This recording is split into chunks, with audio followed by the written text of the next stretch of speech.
बिस्मिल्लाहिर्रहमानिर्रहीम अस्सलामुअलैकुम। काश कि हम पहले ऐसे क्रिकेट खेलते, हम ऐसे पिच बनाते और ऐसे अपने होम ग्राउंड और होम क्राउड का फ़ायदा उठाते तो यकीनी तौर पर आज हमारा नाम भी चैंपियनशिप फाइनल की लिस्ट में होता।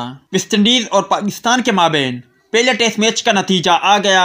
यहाँ पर पाकिस्तानी गेंदबाजों ने बहुत ही लाजवाब गेंदबाजी का मुजाहरा किया। आपको बताते चले, पाकिस्तान क्रिकेट टीम पहले इनिंग्स में 230 तक महदूद रहा, जबकि दूसरे इनिंग्स में 157 रन तक महदूद रहा। वेस्ट इंडीज क्रिकेट टीम की पहले इनिंग्स 137 और दूसरे इनिंग्स 123 पर तमाम हो गई। वेस्ट इंडीज और पाकिस्तान के माबेन पहले टेस्ट मैच में पाकिस्तान क्रिकेट टीम ने 127 रन से कामयाबी हासिल की।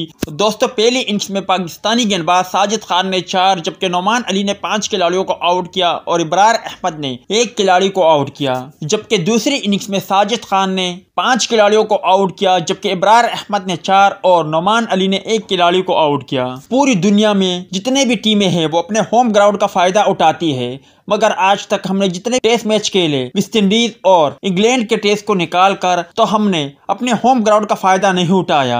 आज बिल आखिर पाकिस्तान क्रिकेट टीम ने वेस्ट इंडीज क्रिकेट टीम को तिगनी का नाच नचाते हुए शानदार फतह हासिल की और पाकिस्तानी गेंदबाजों ने आज कमाल की गेंदबाजी का मुजाहरा किया।